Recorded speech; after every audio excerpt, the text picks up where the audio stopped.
రీసెంట్గా మన దేశానికి సంబంధించిన ఒక షాకింగ్ రీసెర్చ్ పేపర్ పబ్లిష్ అయింది.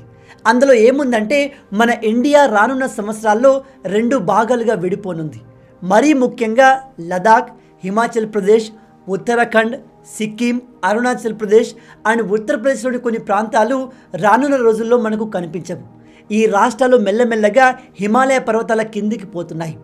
ఇదే జరిగితే రానున్న 1000-2000 సంవత్సరాల్లో ఈ రాష్ట్రాలు మన దేశ మ్యాప్ నుంచి మాయమవడం ఖాయం. ఇక్కడ బాధాకరమైన విషయం ఏమిటంటే ఈ ప్రాసెస్ ఆల్రెడీ స్టార్ట్ అయిపోయింది.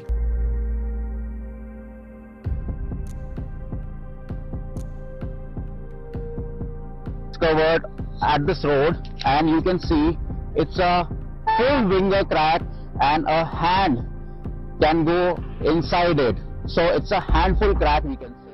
అయితే ఉన్నట్టుండి సడన్గా మన దేశం 2 ముక్కలు అవడం ఏంటి? దీనికి గ్లోబల్ వార్మింగ్ కారణమా లేదా భూగర్భంలో సంభవించే భూకంపాలా? అసలు మన దేశం ఎందుకు ముక్కలవుతుంది, ఎలా అవుతుంది లాంటి అనేక విషయాల్ని మనం ఈ వీడియోలో డీటెయిల్గా తెలుసుకునే ప్రయత్నం చేద్దాం. కానీ ఎప్పటిలాగే వీడియోలోకి వెళ్ళే ముందు మీ అందరికీ ఒక చిన్న ప్రశ్న. మన భూమి లోపల మొత్తం 3 పొరలు ఉంటాయి. అయితే భూమి పొరల్లో మధ్యలో ఉన్న పొర పేరేమిటి? Number 1 crust, number 2 mantle, number 3 core, number 4 troposphere. ఇది చాలా ఈజీ క్వశ్చన్. మీలో ప్రతి ఒక్కరికి ఈ ఆన్సర్ తెలిసి ఉండాలి. మీ ఆన్సర్ని కింద కామెంట్లో చెప్పండి. చూద్దాం మీలో ఎంతమంది కరెక్ట్గా ఆన్సర్ చెప్తారు అనేది. దీనికి రైట్ ఆన్సర్ నేను వీడియో ఎండ్లో చెప్తాను. కాబట్టి వీడియోని ఏమాత్రం స్కిప్ చేయకుండా పూర్తిగా చూసి అన్ని విషయాలు తెలుసుకోండి.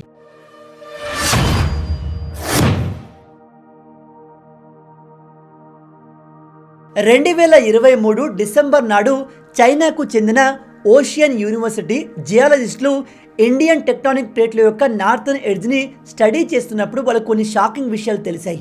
నార్మల్గా టెక్టానిక్ ప్లేట్లు సెపరేట్ అయినప్పుడు ఇదిగో ఇలా జరుగుతుంది. కానీ మన దేశ నార్థన్ పార్ట్లో సెపరేషన్ ఇదిగో ఇలా జరుగుతుంది. ఒక లామినేషన్ పేపర్ కవర్ మెల్లగా సెపరేట్ అయినట్టు. అసలు మన దేశ ఇండియన్ టెక్టానిక్ ప్లేట్లకు ఏం జరుగుతుంది? మన భూభాగాన్ని చైనాలోకి నెట్టివేసేలా భూలోతుల్లో ఏం జరుగుతుంది? రానున్న సంవత్సరాల్లో మన నార్థన్ స్టేట్స్ అండ్ హిమాలయాలు అదృశ్యం కానున్నాయా?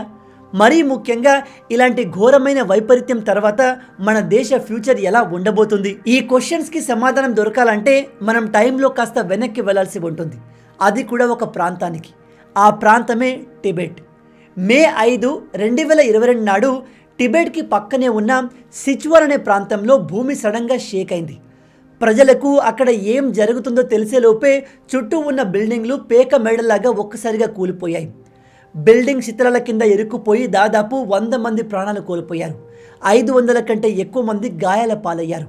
ఇక్కడ షాకింగ్ విషయం ఏమిటంటే టిబెట్లో సంభవించిన ఈ భూకంపం గత 5 సంవత్సరాల్లో 2046వ భూకంపం.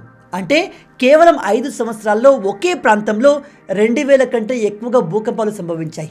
ఇది ఒక షాకింగ్ విషయం. ఈ విషయాన్ని గమనించి వివిధ దేశాల నుంచి సైంటిస్టులు ఈ ప్రాంతంలో ఇలా ఎందుకు జరుగుతుంది అని ఇన్వెస్టిగేషన్ స్టార్ట్ చేశారు. దానికోసం వాళ్ళు ఈ ప్రాంతంలోని అతి లోతైన భూభాగంపై స్టడీ చేశారు.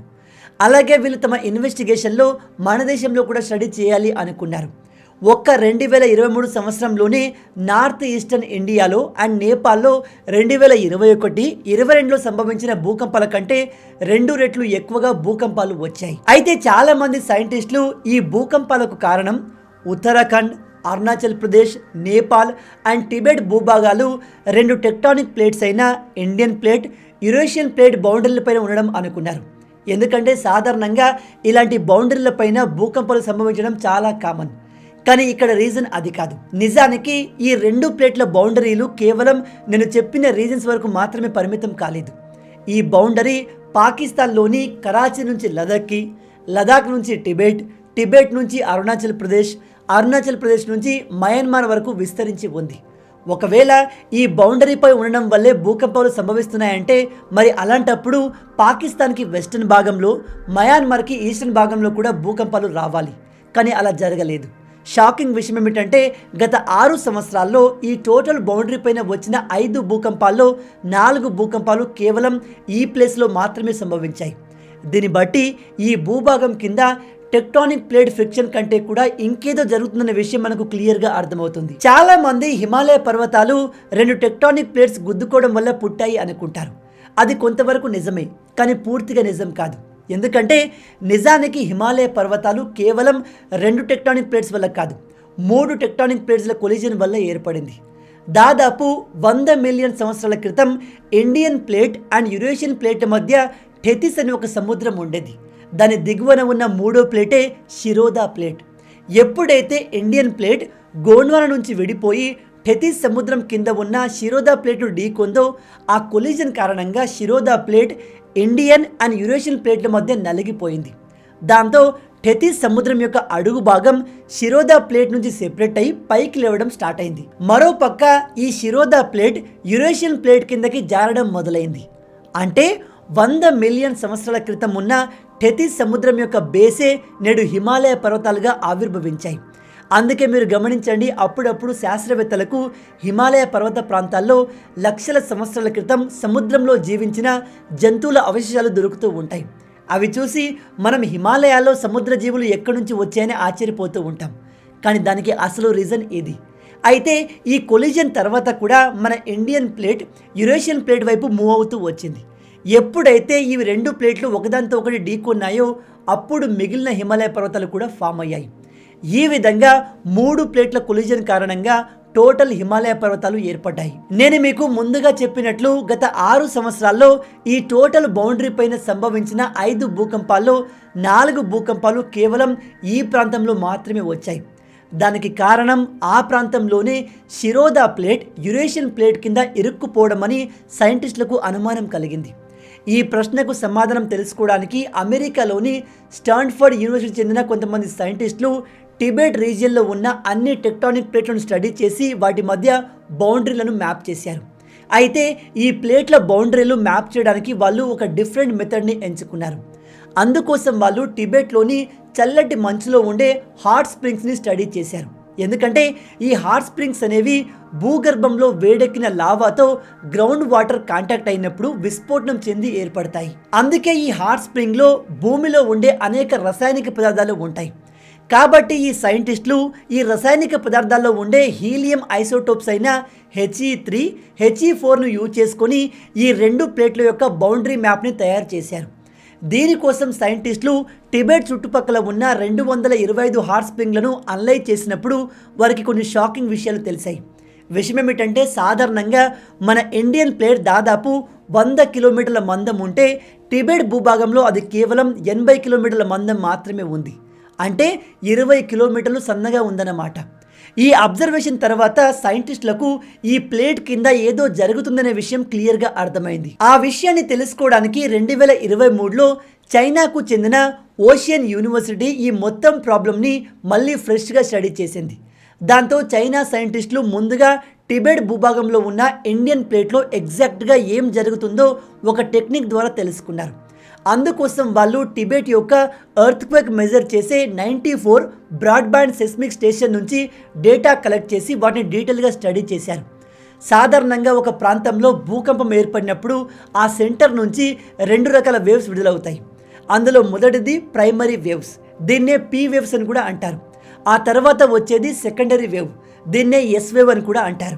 ఎప్పుడైతే ఈ వేవ్స్ భూమి లోపల వివిధ లేయర్ల ద్వారా ట్రావెల్ అవుతాయో వాటి స్పీడ్లో మార్పు కనిపిస్తుంది. అయితే ఈ చైనా సైంటిస్టులు టిబెట్ రీజియన్లో ఉన్న 94 సెస్మిక్ స్టేషన్ నుంచి కలెక్ట్ చేసిన డేటాలో ఈ 2 వేవ్ల స్పీడ్లో ఎక్కడ చేంజ్ వస్తుందో గమనించి దాన్ని బేస్ చేసుకుని ఒక మోడల్ని ప్రిపేర్ చేశారు. ఆ మోడల్ని చూసి సైంటిస్టులందరూ ఒక్కసారిగా షాక్ అయ్యారు. ఎందుకంటే వాళ్ళు ఇలాంటిది ఎక్కడా చూడలేదు. ఎప్పుడైతే ఈ సైంటిస్టులు ఎర్త్క్వేక్ డేటా నుంచి మోడల్ తయారు చేశారో వాళ్ళకి టిబెట్ భూభాగంలో క్రస్ట్ థిక్నెస్ కేవలం 80 కిలోమీటర్లు మాత్రమే ఉందనే విషయం క్లియర్గా తెలిసింది. ఎర్త్క్వేక్ నుంచి విడుదలైన పీ అండ్ ఎస్ వేవ్లు ఈ 80 కిలోమీటర్ల క్రస్ట్ క్రాస్ చేసిన తర్వాత వేగం పుంజుకుంది. దాంతో క్రస్ట్ కింద మ్యాగ్మా ఉందనే విషయం కన్ఫర్మ్ అయింది. ఎందుకంటే ఈ 2 వేవ్లు క్రస్ట్ కంటే కూడా మ్యాగ్మాలో వేగంగా ప్రయాణిస్తాయి. ఆ తర్వాత కొన్ని కిలోమీటర్లు ట్రావెల్ చేశాక వాటి స్పీడ్ ఒక్కసారిగా మళ్ళీ తగ్గిపోయింది. దాంతో మ్యాగ్మా కింద మళ్ళీ క్రస్ట్ ఉందని వారికి కన్ఫర్మ్ అయింది. సింపుల్గా చెప్పాలంటే క్రస్ట్ కింద మ్యాగ్మా, మ్యాగ్మా కింద మళ్ళీ క్రస్ట్. దీంతో సైంటిస్టులు టిబెట్ రీజియన్లో ఉన్న ఇండియన్ ప్లేట్లో ఒక క్రాక్ వచ్చి ఉంటుందని, దాని లోపల మ్యాగ్మా నిండిపోయి ఉంటుందని భావించారు. ఇలా ఒక ప్లేట్ బ్రేక్ అయ్యే ప్రాసెస్ని సైంటిస్టులు డీలామినేషన్ అని పిలుస్తారు. మరి దీంతో ప్రాబ్లం ఏమైనా ఉందా అంటే ఎస్. నేను మీకు ముందుగా చెప్పినట్లు ప్రతి సంవత్సరం భారత భూభాగం క్రమక్రమంగా హిమాలయ పర్వతాల కిందికి చొచ్చుకుపోతుంది. ఇది ఇలాగే కొనసాగితే రాబోయే 1000-2000 సంవత్సరాల్లో మన ఉత్తర భాగంలోని కొన్ని రాష్ట్రాలు, యూపీలోని కొన్ని ప్రాంతాలు మన దేశ మ్యాప్ నుంచి శాశ్వతంగా అదృశ్యమైపోతాయి. మరోపక్క హిమాలయ పర్వతాల ఫ్యూచర్ కూడా అంత గొప్పగా ఏమీ లేదు. సైంటిస్టుల ప్రకారం హిమాలయ పర్వతాలు ప్రతి సంవత్సరం 4 మిల్లీమీటర్ల ఎత్తు పెరుగుతూ పోతున్నాయి. ఇవి ఎప్పుడు ఇలాగే గ్రో అవుతాయా అంటే నో. ఇవి ఇలా కంటిన్యూగా పెరుగుతూ కొన్ని సంవత్సరాలకు స్టెబిలిటీ కోల్పోయి కొలాప్స్ అయ్యే అవకాశం ఉంది.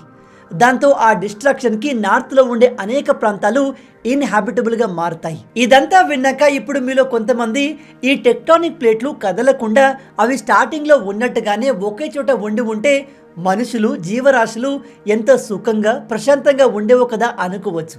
కరెక్టే, ప్రశాంతంగా అయితే ఉంటుంది. కానీ నేను మీరు పుట్టేవాళ్ళము కాదు. అది ఎలాగంటే 3.5 బిలియన్ సంవత్సరాల క్రితం జియోథర్మల్ వెంట్స్లో మొట్టమొదటిసారిగా ఒక జీవం పురుడు పోసుకుంది. భూమి యొక్క ప్లేట్ల మధ్య క్రాక్ రావడంతో అందులో నుంచి హీట్ రిలీజ్ అయి జీవం పుట్టుక కోసం సరైన వాతావరణం ఏర్పడింది. అందులో నుంచే కార్బన్ బేస్డ్ లైఫ్ పుట్టింది. ఆ తర్వాత యూనిసెల్యులార్ లైఫ్ మల్టీసెల్యులార్ లైఫ్గా మారింది. ఆ తర్వాత నుంచే competition and evolution process start అయింది. ఫండమెంటల్లీ ఈ ఎవల్యూషన్ కూడా దాని చుట్టుపక్కల ఉన్న వాతావరణం మీదే ఆధారపడుతుంది. అంటే ఈ టెక్టానిక్ ప్లేట్ల మూమెంట్ అనేది ప్రపంచంలో జీవరాశులు మరింత గ్రో అవ్వడానికి, ఎవాల్వ్ అవ్వడానికి తోడ్పడ్డాయి. ఒకసారి మీరే ఆలోచించండి. 150 మిలియన్ సంవత్సరాల క్రితం డైనోసార్లు మంచు ప్రాంతంలో నివసించడం వల్ల అవి తమ చేతుల్ని రెక్కలుగా ఎవాల్వ్ చేసుకున్నాయి. అలా జరిగి ఉండకపోతే నేడు మనకు పక్షులే ఉండేవి కావు. ఎస్, పక్షులు డైనోసార్స్ నుంచి పుట్టినవి. ఒకవేళ భూమండలం అంతా ఒకే రకమైన వాతావరణం ఉంటూ ఒకే రకమైన చెట్లు, మొక్కలు ఉండి ఉంటే అవి నేడు అనేక రకాలుగా ఎవాల్వ్ అయ్యేవి కాదు. అంటే టెక్టానిక్ ప్లేట్స్ మూమెంట్స్ చాలా అవసరం. వాటి వల్లే కొండలు, మైదానాలు, పీఠభూములు, లోయలు, వాల్కనోస్ లాంటి అనేకం ఆవిర్భవించాయి. ఒకవేళ టెక్టానిక్ ప్లేట్స్లో ఎలాంటి మూమెంట్ ఉండకపోయి ఉంటే ఇవేవి ఏర్పడేవి కావు. బహుశా మానవ జాతి కూడా పుట్టేది కాదేమో. అందుకే అంటారు, ప్రకృతిలో జరిగే మార్పుల్లో మంచి చెడు ఉండదు. ప్రకృతి అనేది ఒక వాస్తవం. Nature is the fact. ఇందులో ఏది జరిగినా అది జరగాల్సిందే. దాని కారణంగానే నేడు మీరు, నేను, మనందరం ఇక్కడ ఉన్నాం. అండ్ ఇప్పుడు మారుతున్న పరిస్థితులకు అనుగుణంగా మనల్ని మనం మార్చుకోకపోతే డైనోసార్స్ లాగా మనము అంతరించిపోవాల్సింది. అందుకే ఈ విషయాన్ని బాగా గుర్తుపెట్టుకోండి. మనం ఈ భూమి మీద టెంపరరీ ఆబ్జెక్ట్స్ మాత్రమే. ఇక్కడ మనం శాశ్వతం కాదు. జస్ట్ 60-70 సంవత్సరాలు ఉండి అలా మాయమైపోతాం. 60-70 సంవత్సరాలను జస్ట్ అని ఎందుకు అంటున్నానో తెలుసా? సైంటిస్టుల ప్రకారం భూమి వయసు 4.5 బిలియన్ ఇయర్స్, అంటే 450 కోట్ల సంవత్సరాలు. 450 కోట్ల సంవత్సరాల్లో 60-70 సంవత్సరాలు ఎంత చెప్పండి? ఈ బుల్లి టైంలో కూడా మనకు కోపాలు, తాపాలు, పగలు, కోట్లాటలు, ఇంకా ఎన్నెన్నో. అవునా కదా? ఇక నేను మిమ్మల్ని మొదట్లో అడిగిన ప్రశ్నకు సమాధానం విషయానికి వస్తే, భూమి పొరల్లో మధ్యలో ఉన్న పొర పేరేంటి? దీనికి రైట్ ఆన్సర్ నెంబర్ 2, మ్యాంటిల్. మీలో ఎంతమంది దీన్ని కరెక్ట్గా ఆన్సర్ చేయగలిగారు? హానెస్ట్గా కింద కామెంట్లో చెప్పండి. మొత్తంగా ఇవి ఈ వీడియోకి సంబంధించిన పూర్తి విషయాలు. ఈ వీడియో మీకు నచ్చింది అనుకుంటున్నాను. నచ్చితే అలా ఊరికే చూసి వెళ్ళిపోకుండా వీడియోని లైక్ చేయండి. ఈ వీడియోకి నేను మీకు ఇచ్చే లైక్స్ టార్గెట్ 5000 లైక్స్. చాలా ఈజీ, సింపుల్గా చేసేయండి. మీరు కొట్టే లైక్స్కి కింద ఉన్న లైక్ బటన్ పగిలిపోవాలి. అలాగే ఇలాంటి మరిన్ని ఇంట్రెస్టింగ్ వీడియోస్ కోసం మన ఛానల్ని సబ్స్క్రైబ్ చేసి మమ్మల్ని సపోర్ట్ చేయొచ్చు కదా. ఇది మీకు కంప్లీట్లీ ఫ్రీయే. కానీ మీరు చేసే ప్రతి ఒక్క లైక్ అండ్ సబ్స్క్రిప్షన్ మాకు మరిన్ని వీడియోస్ చేయడానికి ఒక మోటివేషన్లా ఉంటుంది. కాబట్టి వీడియోని లైక్ చేసి ఛానల్ని సబ్స్క్రైబ్ చేయడం మర్చిపోవద్దు. రాబోయే వీడియోలో ఇంకో ఇంట్రెస్టింగ్ టాపిక్తో మళ్ళీ కలుద్దాం. అంటిల్ దెన్, జై హింద్.